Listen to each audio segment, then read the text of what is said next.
Ladies and gentlemen, welcome back to That Was the Season That Was, a Darting Around podcast special. We're up to part 4 of our 5-part series, and we're almost there. It's almost the biggest day of the year. It's taken a hell of a road to get here, but Jaden, we're only 5 days away now. Not even, we're only 4. Only 4 days away. Very, very exciting. Should be a really good game. Hopefully it's competitive. Hopefully it's nothing like last year's grand final. And then, honestly, I'll be happy. Ash Barty's presenting the cup. Hooray. We're all very, very proud about that. What a relevant and current sports lady she is. Because why would a champion of Australian rules football present the Australian rules football's elitist? It just doesn't make sense. And, they've obviously nailed the AFL Grand Final entertainment once again. Obviously, no one wants to hear Holy Grail by Hunters Collectors, but also please just let us hear Holy Grail by Hunters Collectors live. That's all they need to do, and we'll all be happy. I don't know why they spend so much money on these other acts. Like you could bring in Nicki Minaj to do the backup vocals and people would still be happy. They would be. And that's saying a lot, because she's terrible. She is. She's bad. Alright, anyway, we should probably talk about some footy. No, this is the Nicki Minaj podcast now. Now, look at all serious. So before we do start on the grand final, we'll go back to part 3 of Darting Around. I think that was season that was by Darting Around. Brownlow predictions. I think overall, we cleaned up here. It was. We did well. I thought we justified a lot of our picks really well. A lot of what we said came through. Obviously, the massive Simpson call. Guthrie call from you was really good. Brayshaw tied with 5 for the most votes. Sam Walsh forgot how to poll. Sam Walsh did forget how to poll. Also, I was wrong. Cripps just happened to steal 3 votes. He got a few best on grounds that I didn't see coming. Yeah, like I said, I don't really remember him having those huge impact games, but I think some of it may have been that effect that we saw. I mean, most of us would have seen that clip by now of the 2 Saints players dragging him out of a contest. Maybe when you're there in the flesh, that's something you notice more as an umpire. The attention. That we don't really get to see on the screens. So maybe an average game for Cripps now has become a superhuman effort just because of the attention that he does get. So I'm happy for him. Definitely didn't expect it, but I think he's probably got a lot more Brownlow votes in his career to come. So well, he's in the top 10 of Carlton now, isn't he? I saw a post the other day. Yeah, that's not really saying much given the last 2 decades that we've had. There's not been many votes going around. Well, Chris Judd's a modern champion, Jed. Well, he is, but also played, 3? How many seasons did he play for us? We played 08 to 13. Did he play that long? He came in 08. I remember he came in 08. But yeah, okay, so 5 years. Absolute phenom. Great player. Well, we maybe have a Carlton show coming up on the main series at some point, so stay tuned for that. For the Blues fans, I'm sure Jaden's going to be very polite and cordial about his club. Of course. Nothing bad to say, especially about our great, great ex-coach, Brendan Bolton. Emphasis on the ex. Emphasis on great. Look, it's 3 minutes here. We have not even gotten a lick of the grand final yet, so we'll get stuck in now. First of all, I want to go over the prelims just briefly, just touch on kind of how the teams are looking. We'll start with Richmond Port. Great game of footy. Was a good game of footy. Normally, I get really sooky about the low-scoring games nowadays. It's one thing I do think that the modern game's missing. But this was one where the pressure was on from the word go. Both teams played some really strong competitive football. And it was scrappy, but it wasn't hard to watch scrappy. And we picked it to be scrappy with how both those teams really play. They're not necessarily the cleanest of ball movers, but both teams just really, really wanted the ball. There was some good performances all around. I think Dusty sort of stepped up a little bit. Boak was really good. It was just good football, wasn't it? It was a good game to watch. It was a really, really competitive game. One thing I want to raise is, obviously for Port Adelaide, we've been down this road before, finishing top of the ladder, crashing out in the prelim. Were they unlucky this time? I don't necessarily think they were unlucky. I don't think they were the best. I know they finished on top. We've talked about a few reasons why that might help. A lot of football in Brisbane this year. The shorter seasons, the shorter quarters for a relatively older list has definitely helped them. I don't know. I think an extra 5 rounds. I mean, we saw how they finished the season. It wasn't awful, but I don't think it was as dominant as a number 1 team would want to be. They weren't excellent, but they definitely weren't terrible. And yeah. No, I can't disagree with any of that. Definitely want to mention, though, for Port Adelaide, Kenyon Clear obviously picked up the Coach of the Year. Great honour for him. I think probably deserved in fairness. I think he did as well. I think he did a really good job with that team. Put players where they played their best footy, I thought, which is... It sounds a bit sad to commend coaches for playing players in their positions, but it is something that we are seeing less and less of as coaches are trying to There's such mold. an emphasis on utilities. Yeah, coaches are trying to mold players into what they need now instead of.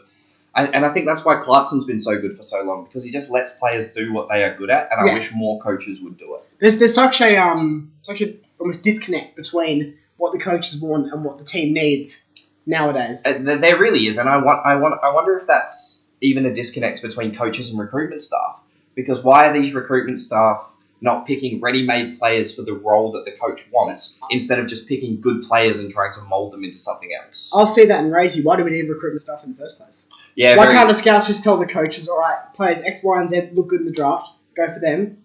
The coaches say, okay, have a look at some tapes. It's their team, it's not the bloody recruitment staff's team. Yeah, I would agree. I think that's definitely something that's hurting. And especially in this COVID financial environment, why do we need to be paying recruitment staff? Yeah, I would agree with that one. I apologise to our recruitment staff viewers, but it's not a relevant position, I don't think. Not at the moment, and it's getting less and less so as coaches come in the game with more knowledge and more of a nuanced style that they're going to really need specific players to fill specific roles. It's going to be less and less important for recruitment staff to just find the good players of the pack, and because anyone can turn on KO, not a sponsor. Anyone can do that. Yeah, no, you're 100% right, and especially this year as well, right, with the lack of state leagues. Yeah. What? I can send an email now to Ken Hinkley and say, Ken, I think you should pick up these 4 players around the league, and it's just Matt Fyfe 4 times. Yeah. With different hairstyles. Like anyone can do that. They can. We don't need recruitment staff. No, I don't.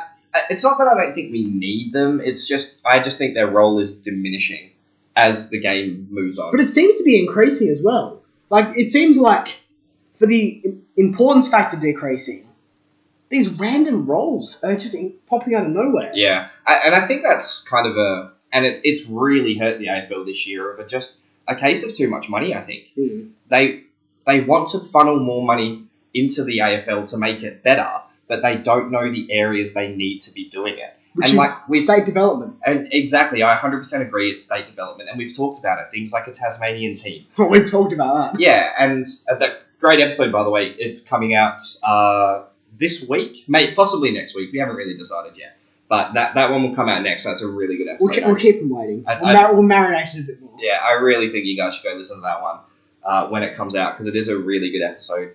We did a lot of research for that. We're actually really proud of it. So, yeah. Some of us are proud of it. That's just called an episode for Jesse. right. No, look, we'll bring it back now to what we're talking about. So I thought we've kind of cut the Richmond fans off a bit short here. Not Jaden short. Lynch was okay. Reebok, I thought, played a really good game. Yeah. I thought he played his role perfectly. I don't think they can rely on Castagna and Rioli. No, they're inconsistent at best. They are. Especially in... Obviously, we're not talking about Geelong quite yet, but in comparison to the small forwards Geelong have the options of picking, I think that is one area Richmond are outclassed. Luckily, Riewoldt has a ground game in comparison with most key forwards, That's so they true. might not struggle as much. But yeah, I don't rate Castagna and Rioli that much. I think they're two players that may actually just completely go missing, which will hurt Richmond around the goal. Like we said, low-scoring game against Port, because it was very scrappy. Geelong do not want to play the same style of football that Port Adelaide wanted to play. And so Richmond are going to need to be much more accurate and punishing in front of goals, similar to the way they played against St Kilda. Yeah, I agree. Move on to Geelong Brisbane now. Good game for 2.5 quarters. Brisbane ran out of legs. Geelong, which was a team obviously that I picked for the premiership early on, really showed their class, I thought. And there's 3 names I want to mention here before we really dive into this. Tom Hawkins, Gary Ablett Jr., Joel Selwood. All played phenomenal games. Gary Ablett was the X factor, wasn't he? He was. He looked really, really good. Probably not back to his best, because we know how good he has been. But the best game I've seen from him this year at least, if not the last couple. Hawkins has, he's had an up and down final series. But I think there's still a case for him to be the best forward in the comp, especially given... I think in 2020, you have to go with the stats. Yeah, well, given that he's the sole target and he gets a lot of attention from all the best key defenders in the league, it is still impressive what he's managed to do week in and week out. And his body is massive. He makes men look tiny. He does. And it's... He's pretty good at me. Yeah, I know. And he's still quick on his feet. He's very, very athletic. So that's something... He's definitely an X-Factor player for me in the grand final. I think if he doesn't show up, Geelong are going to really struggle.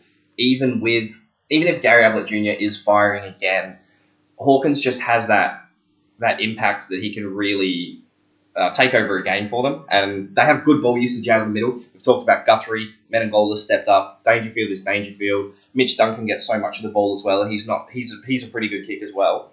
So if Hawkins is firing, that's a lot of goals for them, and that really can take the pressure off Geelong defensively, which I think is where they're going to struggle.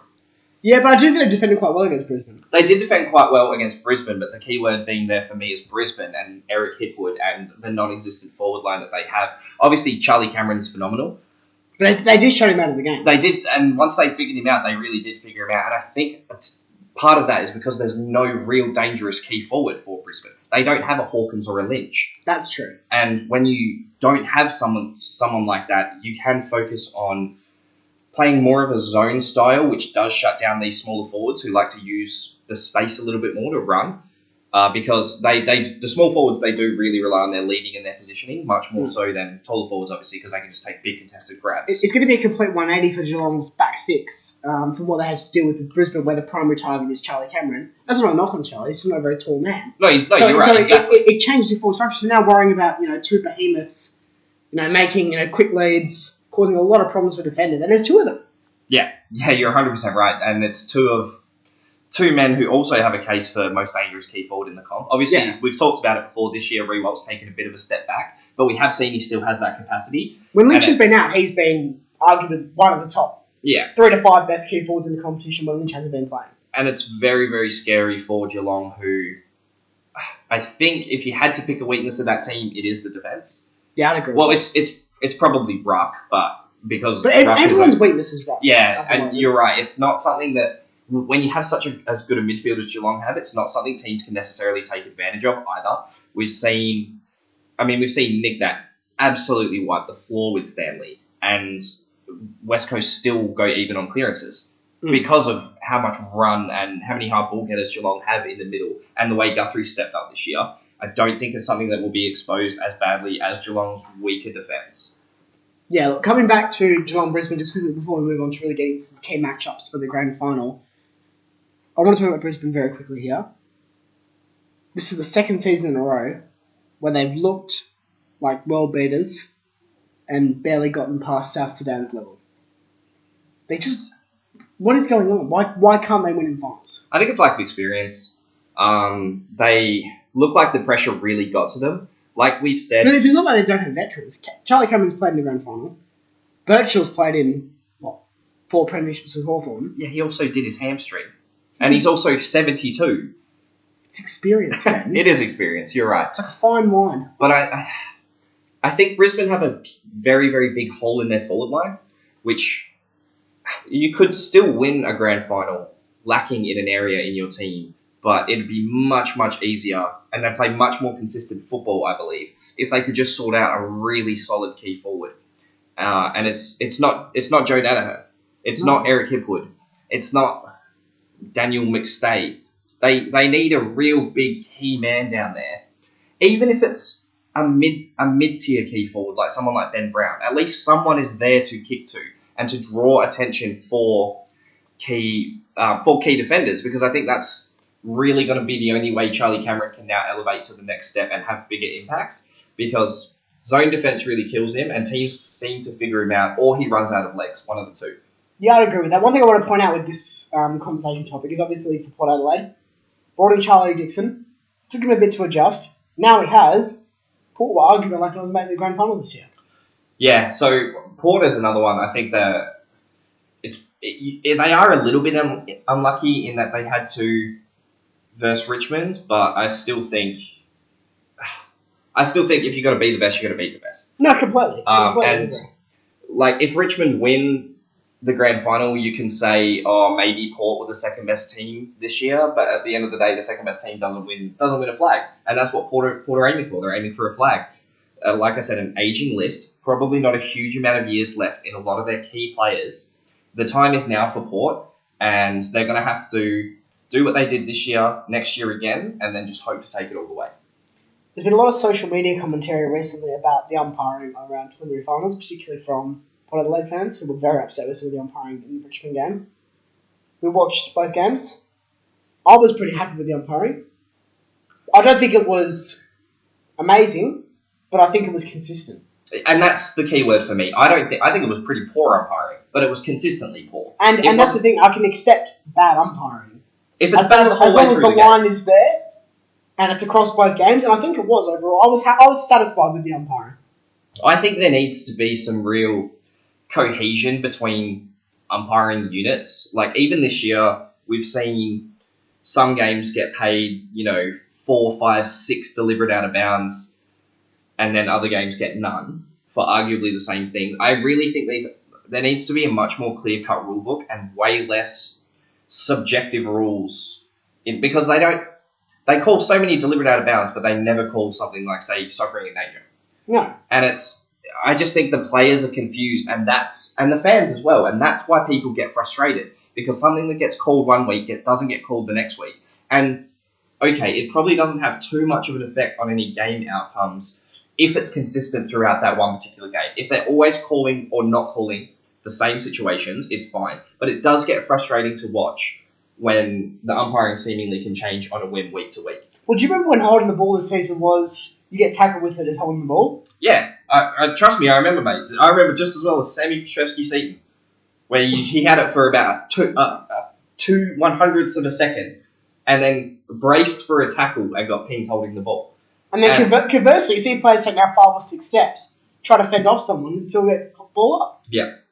Yeah, exactly, and that's what I mean. But the changing week to week is very frustrating, but I don't think it's a massive problem provided they call the same things during the game. I know some people actually think Geelong were heavily favoured against Brisbane, which... I would point to Ablett getting done for pushing the back when he grabs Zorko's arm. Yeah, and I also think it's not that Geelong were favoured, it's that Brisbane showed some undisciplined moments at key opportunities. And it makes those particular free kicks seem more impactful, when in reality I think the same thing would have got called against Geelong. Yeah. But Geelong just didn't make those silly errors. Or even if they did, they're a little better at sort of disguising it, I guess. Or, I don't know, Brisbane they lacked a little bit of discipline for me.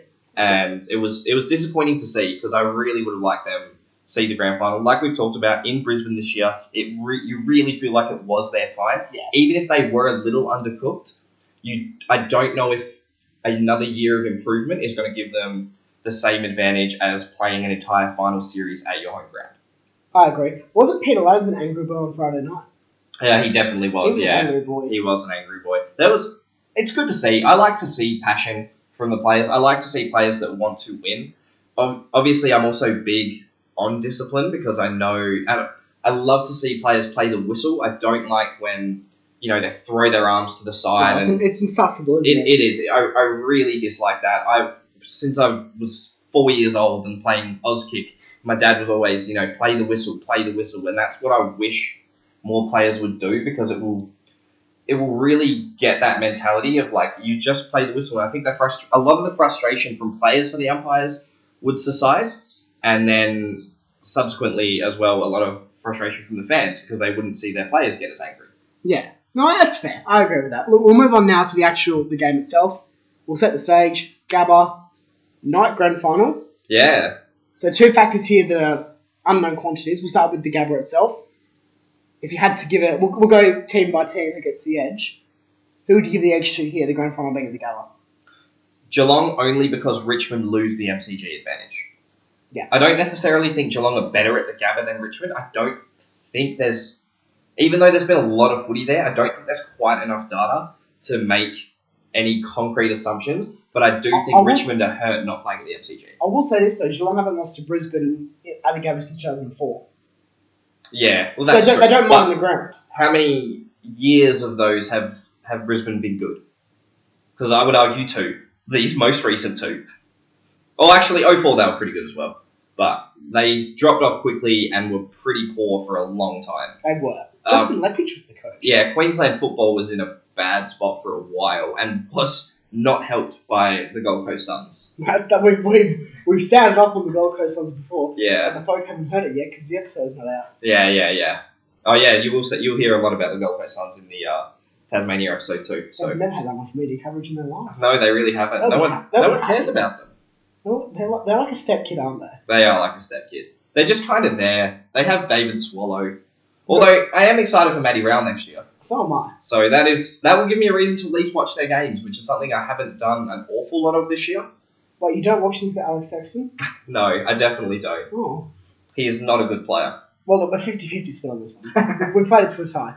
So we're going with Geelong for an advantage game. I agree with that. I think that Richmond will really struggle because we know how much they are a home fortress, home ground team. Similar to Geelong, but Geelong also missed the finals at Simmons anyway. Yeah, well, Geelong... Or GMHBA anyway. Geelong don't get to play a lot of... They don't really get to play many huge games at all at GMHBA.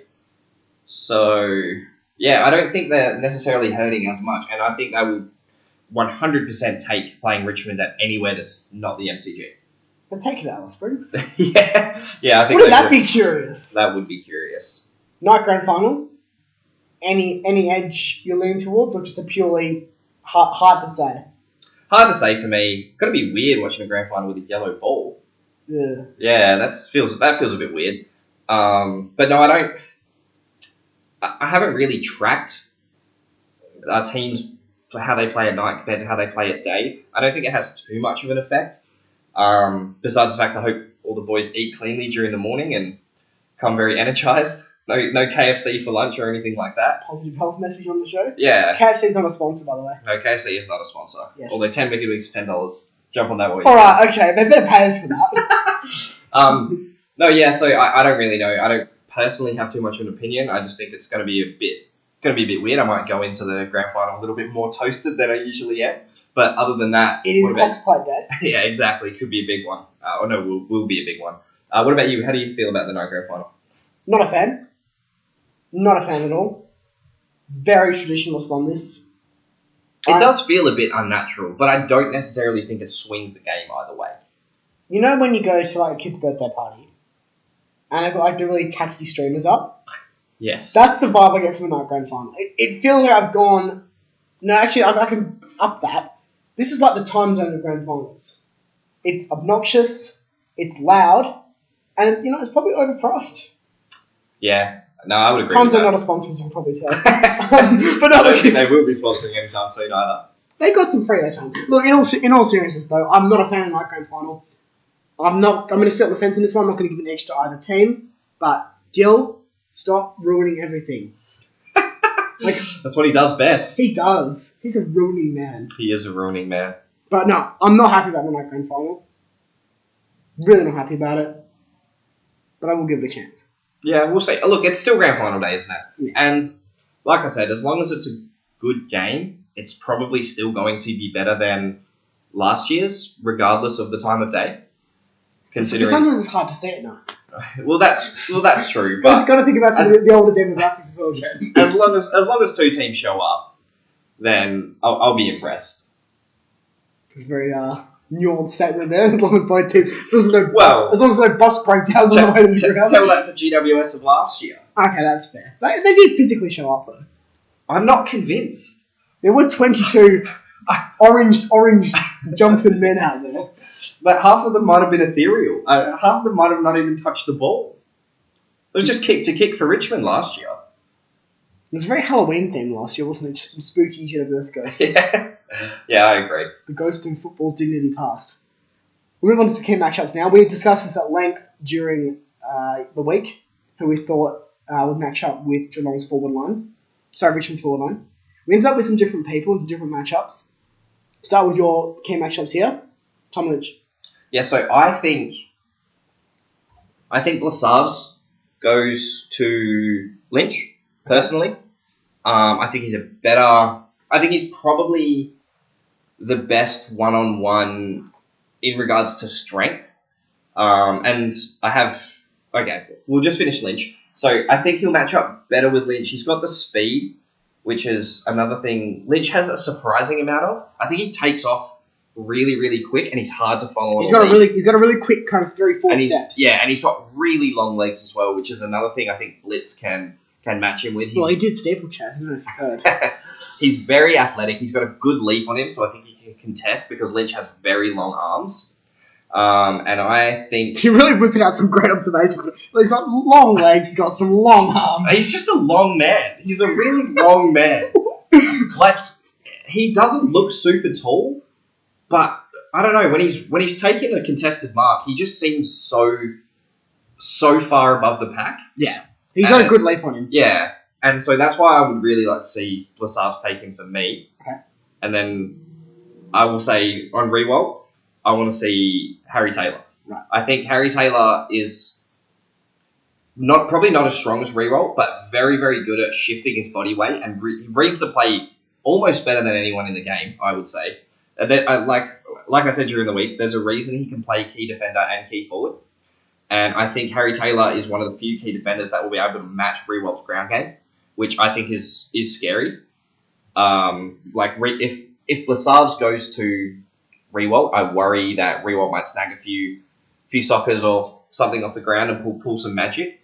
And I think Harry Taylor will stop that really, really well, and can contest Rewalt in a contested mark as well. Which is, I just think that's the matchup that I would pick personally. What about you? Yeah, I went a bit differently to you. I actually swapped the two defenders around, so I'll start with Lynch first. I've gone with Harry Taylor for a couple of reasons. I think Taylor's positioning is up there with the best in the competition. He knows exactly where his body needs to be. And he also doesn't get beaten in that many one-on-ones. Additionally to that, he's not the youngest of boys now, Harry. He's been around for, this is his 13th season in the competition, which is crazy. I remember when he was East Fremantle. Like, genuinely, I remember when he was East Fremantle. So that's wild enough in itself. But Lynch isn't going to run him off his legs, whereas I worry Rewalt can. Now, there's no reason that Blasavs and Taylor can't swap during the game. I'm not saying that. But I would like to see the majority matchup be Taylor purely because he's not going to get as physically exhausted as he would if he was on Rewalt. And I also think that in the air, I'd rather Taylor going up with Lynch and I would Blasavs. And actually, one point I will give towards your argument as well is I think Taylor's a lot more disciplined, and Lynch is someone that can really prey on an undisciplined defender. And get panic free kicks. He gets in your head because he is bloody annoying. And that's one thing I think Taylor does have the advantage in as well, is he's an Iceman. He's stone cold. He's stoic. You just cannot get under his skin, I feel like. And yeah, that will match up well. And again, I completely concur that Blasavs will struggle with Rewalt on the ground. I mean, there's any question about it. It's a completely valid point, and it's definitely something that will need to be considered by the defensive setup of Geelong and the powers that be in terms of organising this matchup. But Blasavs is far more athletic than Taylor. He's going to be the one that, if the ball does hit the ground and he is able to get hands on it, he's going to be able to distribute it quicker. And I just think that I'd want Taylor closer to home than Blasavs, and that's what you get with Tom Lynch as the direct opponent for him. Yeah, as I said, I can see both our points of view, and I'm not against them swapping if something's not working. And yeah, no, I respect your point of view. I respectfully disagree. Yeah, I think that's what this is about. Yeah, I think I just think Lynch is just going to be too strong for Taylor. And I know that's weird to say because, like you said, it's very rare that he loses one-on-ones, but it's also very rare to play on someone as physically imposing as Lynch. I would hope that if that's the matchup they're going to run, that Taylor's been doing a lot of one-on-ones with Hawkins, which will be hard considering he's at home with the flu. No, he might have COVID. Oh yeah, that's right. He might have COVID. If you listen to certain news sources that run with box sports, he may have COVID. Yeah, which is fine. So wouldn't that be a letdown? That would be if they had to can the grand final because the Coleman medalist got COVID. That would be very sad. Would they give out a COVID medal? No, they just take it away. Just give him a little COVID test to shove his nose. No, they would not do that. So but hopefully, it's Joe Watson. True story. Hopefully, Lynchy gets back to training, and because I do think Taylor will need practice against such a big, physically imposing body. Yeah, because it's not something you deal with a lot. If you think about a few of the other really good key forwards, you can always do one-on-ones against Radigalia. Yeah, that's the same. If you think about some of the really good key forwards that Taylor has notoriously shut down, it's been Rewalt, It's also been Jeremy Cameron, and neither of these two blokes are super physically imposing, and it's something that I think Taylor reads the game better than anyone, and he can just be in a better position. But there might be situations against Lynch where it's not going to matter. He's just that much bigger that he may just snag a few anyway, and that's what I'm worried about. Look, I don't want to sound like Bruce McAvaney in the bedroom, but let's talk about Dusty. Who gets it when he goes forward? For you. Because I have a controversial one.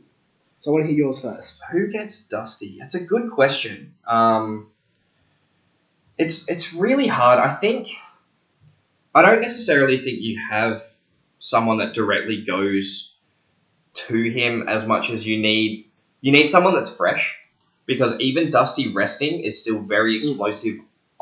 He has crazy acceleration, and you want someone that's going to be able to go with him. I don't think whoever you're sending down there, I don't think you're sending down there for a rest, which is really annoying because Dusty's going down there for a rest, but you cannot give another player the same rest because they're going to really have to be on their toes. Yeah. Because even if it's just, it could be 3 seconds where they're caught slipping, and Dusty will somehow turn that into a goal. He does have that ability to do. So yeah, I think you just have to send a fresh midfielder down there. Whoever's kind of in your midfield rotation, whoever's kind of the freshest is who I would send down there with him. And then maybe also mosey Stewart down towards him a little bit, because Stewart's such a good interceptor, and I'd be very scared if the ball goes to ground, what Dusty's able to do. So that's what I would do. What about you? Yeah, I'd be happy with Stewart. I think that's a sensible matchup. I actually landed on Sam Menegola, which I think a lot of people might kind of raise their eyebrow and say, what? But I do have my reasons for that. Menegola is a fantastic rebounder.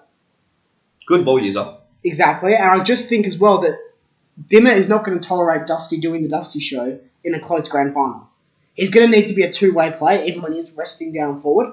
And Menegola, more than anyone, will really make sure that he is having to do both sides of things. He is fit. He's had some big fourth quarters this year too, Menegola. He can run out a game now.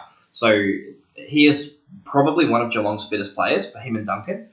What do you feel about we'll say, contested mark between the two? Do you think Menegola has a chance? Look, Martin wins that, but you can't stop everything with him, and you need to accept the fact that when Dustin Martin goes forward, the same with penetration the other way, there's probably going to be a goal.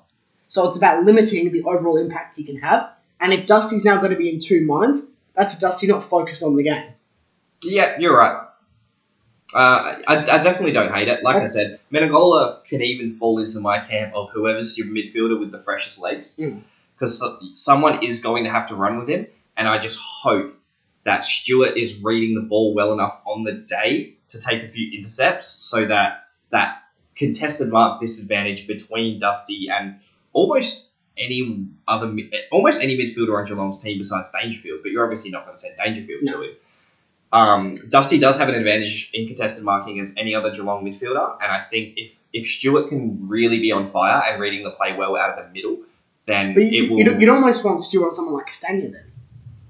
To just come off. And then if Menegola's not going to beat Dusty in the air, but if Stewart's gotten in front of him... Yeah, and that's what I'm saying. If Stewart's really reading those clearances well, it's going to make Dusty's job really, really hard going forward, and they may even just give up and give him time on the bench. Do you consider an irritating defender like a Jed Buse or a Zach Tui? Personally, I don't. I think Buse is subpar, and I think Tui gets slaughtered. I think the areas that Tui is good at, Dusty does not care about. And Dusty will run him off his feet, and Tui's not the fittest bloke. Tui's just loves a mark and loves to kick at 65 metres, and then he loves to wipe his hands clean of the play. Dusty is a player who will force the ball around you, he will lock it in, and he will make you hit 3, 4, 5 contests in a row, and he will run you ragged, and I just don't think Tui has the fitness, which is why I said someone with legs is going to need to go with it. Yeah, well, it is worth mentioning that they do have, obviously, defenders down there, but I agree. I think that it needs to be someone like Menegola. I wouldn't be disgusted if Stewart went to it. I just think I'd rather him cutting across as almost the third man up. Yeah, and that's what I said too when I said Stewart moseying on down there. I think probably doesn't match up wonderfully 1-on-1, but Stewart does read the ball so well out of the air, and he can take a big grab too. And so Stewart can be responsible for, let's say, the big contested marks, and then you need someone else to run with Dusty in those contested ball contests, ball ups, and the ground game. I think that someone like Tui does need to play a role in this conversation, not purely to go and annoy Dustin. He needs to go and irritate him because I don't think that Dusty can handle it. I still think that's the one issue he has, and it's something I don't think the teams exploit enough in the competition. If he has a temper, yeah, and you're 100%. You're 100% right. You can really make Dusty focus on the man instead of the ball. And if Ryan Crowley was still playing in the league, well, Dusty wouldn't want a brown though. No, he would have got suspended. Yeah, Ryan would just crap the whole time, and I love Ryan, and that's the thing that people don't realise the fact that Martin is an ego-based and confidence-based player. Yeah, he has a personality which is bold, and some people like it. Sensible people don't. But he's a presence on the field. And when you let the presence shine through, it becomes an issue for you. So to negate that and to really get under his skin is so important for Geelong. I think the number one way you could annoy Dustin Martin is to tell him he's not good. Oh, especially from someone Irish like Zach Tui. Yeah, especially from someone. Maybe we do put Buse on him. and Buse just calls Dusty terrible for 3 quarters. Good game, Dustin. You're crap. Yeah. That would annoy him, wouldn't it? It really would. It's like, how's Baxter Hawley's non-synth metal? You keeping that one more, mate? But I think it is something Geelong have to be really worried about. Should they put me on him? No, they should. It's going to annoy him the whole time. He'll kick 9. Oh, he would. He'd probably kick 13. Let's not be generous to me here. Let's call a spade a spade. He would kick 13 goals. But it's something Geelong have to be very, very scary of because Dusty can still absolutely take the game away from your team. Look, if Dusty turns up in 2017-esque form, then it's not much of an issue of who wins. It's an issue of do Richmond win by 1 goal or win by 4. Yeah. And even though I'm sticking with Geelong, and that's a spoiler for later, I'm sticking with Geelong in this game. I do concur that that's a massive caveat. They need to stop Dusty. They need to stop him. Yeah, and I think a lot of the reason Richmond lost a few cheap games this year is because Dusty stopped himself. He didn't necessarily have the drive to run out the game and really do his Dusty things. I don't think that's going to be true in a grand final. Even if he's probably not as motivated as he was in 2017, I still don't think he's going to go out and, give 50%. He's going to leave it all on the field. Yeah. And that is something that Geelong needs to be very scared of. Completely agree. I want to move down to Geelong's forward line. Grimes to Hawkins, I think that's fair. Yep, I don't think there's any argument. Bolter goes to Rowan. Yes. When Dangerfield goes forward, who hovers over from the Tigers? That's the one issue I have here. I don't think Richmond have. We've pointed at Tom Stewart, and that's probably the easy answer. And that's the thing, Richmond don't have an easy answer for that question. No, they don't, and that's because they're playing, in my opinion, and it gives them a lot of flexibility in their structure, but they play short and basher, and almost no other team plays 2 loose rebounding defenders. And it is going to be super scary when Dangerfield goes forward, because, Grimes on Hawkins is a dream matchup. Oh, yeah. I'm excited. I'm really excited for that in the grand final. It's going to be an amazing battle. Grimes has stepped up phenomenally this year, and he's really, really impressed me. And even post-Ransom in general. Yeah, well, yeah, for sure. And I've really been impressed. I've really been impressed with him all year, how he's handled some of the most dangerous forwards in the game. And Hawkins is going to have to play a good game if he wants to have an impact. Oh, yeah, no question on that. So, with Dangerfield, who are we sending? Honestly, I don't know. Do Richmond just try and set up some sort of zone and then try and inhibit Dangerfield's leading? And then he is dangerous on the lead. He is very dangerous on the lead, but he can also take a contested grab. And then, who would you send to it? It's tough. It is really tough. I mean, I'm just having a look at some options now. You almost have to say Boston. Yeah, and that's not an easy. Richmond almost play 3 rebounders off the half-back line. Well, don't forget Broad as well. Vlosten is not an amazing one-on-one defender. He's good with the ball, but for someone like Dangerfield, I'd be very scared of that matchup. Asprey, maybe? Yeah, look, they probably got to rotate all these guys, aren't they? And they're just going to try and find someone that is having a really good game and can stick with Danger. I don't think there's anything you can really say now of someone that could definitely take him. But if one of these boys has a blinder, I think they can limit his impact. Yeah, at forward at least. I necessarily know if they'll have much to contest with him in the midfield. I want to go through a couple of names on Richmond's team. We'll do this for Geelong as well. Potential grand final heroes or villains. These are not the most talked about players, but they're ones that could either not turn up, like Leon Davis in 2003, who didn't touch the ball until like the third quarter, or they might be able to swing the game. Char Bolton. He's both for me. He's could really, really take over the game. He had a blinder against Saints, but he is up against a real class outfit in Geelong, and there are a lot of players on that Geelong team that have seen a lot of people come and go that do what Char Bolton does. Specifically, I want to talk about how, for a long time, Geelong really handled Cyril Rioli well. I think Bolton is in a similar boat. Probably has That's a big compliment. I think Bolton has probably a long way to go before he is Cyril. Ask Bruce. But Cyril, for me, was more of he had 3 or 4 massively impactful moments a game. And I think Bolton doesn't have the same ceiling of how much he can impact, but he can probably do it a little bit more. He can probably get 20 touches and kick 3 goals if he's really firing, and that would be huge. But at the same time, he could get to 3/4 time, no marks, 6 touches, all handballs, and 1 behind. And that would really, really hurt Richmond. Now, I do have a story for you, Jen. There's a gentleman named Marlon Pickett. I don't know if you've heard this, but he actually debuted last year in a grand final. Phenomenal, isn't it? Absolutely. I had to double check. Yeah.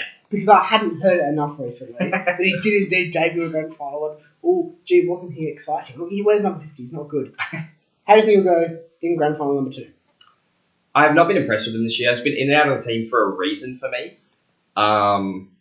Probably still starts most other teams in the comp, but he just hasn't really done much for me. He's fine. He's named on the wing.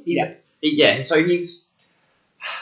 I don't really like outside midfielders unless their name's Jackson McRae or 2016 Tom Mitchell. You don't even like Jackson McRae. I don't even like Jackson McRae, but at least he's efficient with the ball and he gets a lot of it. I don't think Pickett, he was a good Brownlee tip. I don't think he was a good Brownlee tip from him. I don't think Pickett gets enough of the ball or uses it well enough to really be. I think he's a potential villain, but I don't think he's a potential hero. I just don't think he's going to have the impact. Shane Edwards has been given more of a prominent role this season in the Richmond lineup. Do you think he maybe has a big impact on the game? Yeah, I love Sheds. I think he had a phenomenal 2017. He was a big part of why Richmond won that flag, and then kind of took a step back. And then this year, I don't know, he's just revitalized, and I think he could have a really big game. He's a potential hero for me, and I don't think he's a potential villain because he will just come out and he'll do what he needs to do, I think. But he can have a much bigger impact than expected. So, yeah, look out for him on the day. 2 names, virtually the same person, Short and Baker. Heroes or villains? Both villains for me. Especially Baker, huge question mark for me about how he's gonna really show up. He seems like another person who's really confidence-based, and if he doesn't get going early, can just disappear. Short, I think he'll be fine. I don't think he'll be excellent, but I don't think he'll be terrible. I wouldn't call him either a hero or a villain, but Baker is definitely a potential villain. One name we didn't talk about in the key forward conversation earlier for Richmond was, could Lockie Henderson maybe find a matchup here? As a defender, you mean? Yeah. Yeah. Maybe he's he's tall, and outside of Revolt and Lynch, he's kind of useless in terms of who do you send him to? He's just kind of useless, I think. Okay. Look, he's the same.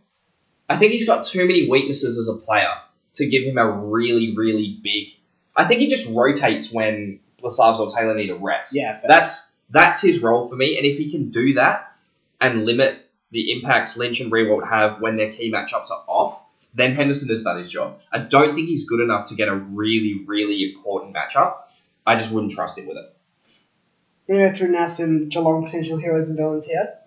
Again, I'm trying to avoid the main ones, but Geelong also has some unknown quantity. Guys like Guthrie, Manigault, these guys, even Duncan to an extent, these guys haven't played in the grand final, so it is kind of hard to say, but we'll leave them to one side in this conversation. I'll start with Parfitt. Yeah. I know you're not a big fan. No, it's not that I'm not a big fan. I've seen him do some great stuff, but it's a bit like Baker to me. Just a big question mark. He's super confidence-based. He's another one who has a tendency to go missing. But I think I watched him get 35 touches twice last year in really, really impressive games. So if he does that, real potential hero, but I just do not see that happening in a grand final. Not against this Richmond outfit as well. The man with possibly the worst kick in the league? The worst kick in the league, Graham Mines. Where do you assess him? Hey, Trelaw's the worst kick in the league. Okay, worst kicking action in the league. Okay, yeah, I'll give you that. It's a bad action. It is a bad action. It's a smart action, but gee, it's not pretty. Yeah, what is Myers going to do? Maybe Because he's had some big games this year. He has had a few big games. He's kicked some good goals. Maybe he gets a few cheap free kicks in front of goal. Or maybe. Maybe someone pulls his dreadlocks. I think Richmond's... and again, it's going to depend how Richmond set up defensively. If they do set up for a zone and really try and squash leads and close space and make sure there's not a lot of gaps, Myers is going to really struggle. Yeah. He is someone who benefits from a one-on-one defensive structure, and there's a lot of space, and he can try and sort of slip away. And that's when he really shines, and that's when he can kick his 3 goals off his 20 touches. And then that's not going to happen when 3 people are going Hawkins in a marking contest. Yeah, I don't see Myers having a big game, unfortunately. I hope he does. He seems like a nice kid. But, yeah, I don't see him having a big game. I think he's going to be a little bit dead weight here. Okay. Dalhouse hasn't really done a lot at Geelong, but he does have grand final experience. And, look... really good ball user. I don't think he needs a lot of touches to have an impact. So I think he's just going to be super, super valuable on the day, like he said, because he has played a grand final. He's probably really good at calming nerves. Yeah. And a lot of these guys are probably going to be very, very stressed. If you're playing in what could possibly be the last grand final for guys like Selwood, guys like Ablett, and... Well, it is the last grand final of Ablett, we know that. Yeah, okay, yeah, exactly right. So that's a lot of pressure on a lot of these young kids, and we will see how they really handle it. And I think that's what makes Dalhouse so valuable, because I think he'll be able to calm the nerves, and he'll be able to just go out and do what Geelong need him to do. I agree with that. I think he's going to have an impactful game purely from a leadership perspective. There's a lot of young forwards down there, Simpson, O'Connor, Myers. There's a lot of unproven young forwards down there, so to have a wily veteran like Dalhouse, and also Gadge when he's operating in the area, important. Yeah. Look, we've gone through lots of different points, lots of matchups, lots of what-ifs. I just want to quickly get your thoughts on Dangerfield. We haven't really spoken about the man. We haven't. First, cracking him in a grand final, it's hard. He's really he profiles like a player that's going to step up to the occasion. He's got the swagger about him. Not so much the Dusty level of swagger, but there's a swagger about him. I'll point to that head clash against Port Adelaide. He's putting it all on the line this season. You can see that extra steel in his eyes. Oh, he wants it so badly. So badly. And that could be the key difference between him and Dusty in terms of who swings this game. Yeah. He needs it. He needs it more than Dusty does. And I told you earlier on in the week, I think if either Dusty or Dangerfield don't show up, the other team wins. Yeah.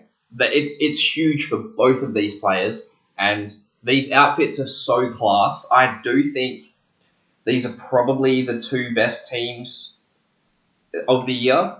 I think there were points where you could probably make a case for Brisbane and Port still, but at the end of the day, when push came to shove, I don't think Brisbane were ever the best 2 teams. No, they were probably always top 3. But I just think when push comes to shove, Brisbane had too many holes, and I don't really know what... I just don't see Port as really threatening for the grand final. And I know that was so close. They were so close this year. But they've done this before. But I just never felt like they were as much of a threat as either of these 2 teams. And they are going to need their 2 best players in Dusty and Danger, respectively, to have big games. I'm talking... massive games from Dangerfield. Probably, kick 4 goals, 30 touches. Well, no one's going to get 30 touches in this season. Probably, well, he might. It's Dangerfield and Dusty. If you're going to pick any 2 to do it, it'd be those 2. And if either of them have those freak games, I think it's going to be enough to get their team over the line. And I do back Dangerfield more than Dusty purely because I can see how badly he wants it. In saying that, I think Richmond are the better squad. Yeah, And I'd agree with that. they are going to be my tip going in. That was what I was getting to. So we're tying on. Still going with Richmond. Do you have a margin in mind? Oh, I'll say 9 points. At the start of this final series, despite making an absolute mess of the brackets, Here we go. I said Geelong.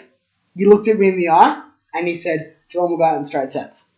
And I said, okay, sunshine, not going to happen. I will reiterate my point that if Collingwood... Hold on, I'm having my moment here. No. If Collingwood did not somehow muster all their might and beat Eagles by 1 point just to not rock up the next week, Eagles would have trounced Geelong. Regardless, continue with your moment. Allow me to bask in my reflective glory. Thank you very much. I can't jump off the bandwagon now. And I think the one thing that might just edge it to Geelong winning by 4 points in this grand final, which is my margin on going, it's going to be a close game, is that Geelong had a quarter and a half of autopilot. Richmond had a full throttle for the 4 full quarters. Great point. Really good point, actually. Yeah, Geelong did have a little bit more of a rest than Richmond last week, which does scare me a little. But also, I think it's been 4 years now that Richmond have been the fittest team in the comp. So it's going to affect them less than other teams. But if the roles were reversed with Geelong's old legs, who are almost all able to save themselves for this game, with maybe the exception of Ablett, he's probably the only one of the veteran brigade, which would be Taylor, Hawkins, Ablett, Selwood, that really exerted themselves in that game. That leaves a fresh Harry Taylor to take on Lynch or revolt. It leaves a fresh Selwood to go and cause chaos in the midfield and go and get every hard footy he can. Leaves a fresh, or more or less fresh, Ablett. Is Selwood another interesting potential matchup for Dusty going forward? Because he did play a stint of his career in the back pocket and did it quite well. I wouldn't do it in 2020. Fair enough. Selwood is a bit past him now, I think, the speed of the game. I just did more so Dusty's versatility. But Selwood's also another one who can really get under your skin, man. And you can really see him getting in. And that's why Selwood should take on Dusty in midfield. Yeah, I like that. Because it's close quarters. I like that. There's not as much scope, unless it's a well set up ruck hit out by Nankervis, which won't happen. And probably less punishing too if there's a few contests where Selwood does get edged out. It's not going to directly result in a goal. Yes, okay. They have Rewalt and Lynch, so most inside 50s at least end up in a shot on goal. Not always a goal, because Lynch is not the best at set shots. He's not. But, yeah, you're right. Selwood taking on Dusty in the middle is less punishing if Dusty does have his number that day. I remember when we first started talking about this grand final, you actually weren't really keen on it, but I think I'm slowly starting to talk you around it. And the more we kind of dissect the matchups, it is a mouth-watering grand final for me. I wouldn't use the term mouth-watering. I think if there was a good grand final last year, I don't think I'd be excited for this one. But I think I've been starved for a really good big dance. And we're hungry. We are really hungry. And, these teams are quite evenly matched. I think Geelong... We've got, a 13-point margin swing between our two tips? Yeah. That's a pretty tight gap. And, considering we've gone the two different teams and there's only 13 points in it, it should be close. I hope it's close. That will kind of justify my boys, the Lions, dropping out in the way that they have, very disappointingly. Because I would have loved to see... It would have been nice. It would have been nice. Probably, realistically, would have ended up in another GWS last year. Not as bad. Yeah, I would hope to say that, but you never know. I don't think anyone really expected GWS to be as bad as they were last year either. That's true. Given the heart that they showed against Collingwood, and then the absolute nothing they did on the day. Look what happened with all the heart they showed against Collingwood. Look what happened the next week. My point about Richmond Geelong. I'm no way, shape or form saying that it's going to be Geelong winning by 90 points. But I'm suggesting that perhaps the 4 quarters that GWS played didn't help their cause, whereas Richmond, they just had to play 4 tough quarters. Yeah, they did. Like I said, I think Richmond are a much, much fitter outfit. I think they've been the fittest team in the competition since 2017.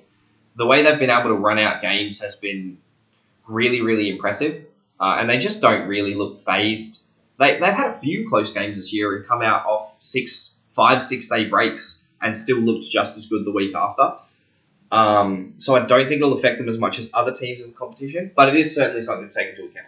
Yeah, for sure. Well, look, Jen, we've gone through 55 minutes of the 2020 AFL Grand Final. I hope I've talked you around to get you a bit excited for it. Australia is going to be a great Saturday between the Cox Plate and the grand final. Oh, it's going to be a great day. Look, it's grand final day, like you said. Best day of the year. No, it's grand final night. It's grand final night. Best day of the year. It's on prime time. Try not to have too many beers with lunch, boys. Is that directed at you? Is this like one you're going to listen to actually on the edit? That is directed at me. I might listen to this one the night before the granny just to remind myself. Just have it in your Because we do want to be coherent for what will hopefully be 4 very good quarters of football. To cap off, I want to say a rescued season. Something that looked very bleak early on with the coronavirus pandemic and a lot of the quarantines and the zones and all that. And I think has ended up being a pretty good season. I really liked watching it. I've enjoyed some good footy this year. It's been a great ride, and we hope to continue more on that. Was the season that was with the All-Australian special. Gee, I hope we don't look silly come Saturday night. I'll have to find out. Jaden, thanks for joining me. As always, pleasure, and we'll speak to you next time on That Was the Season That Was, brought to you by the Darting Around podcast.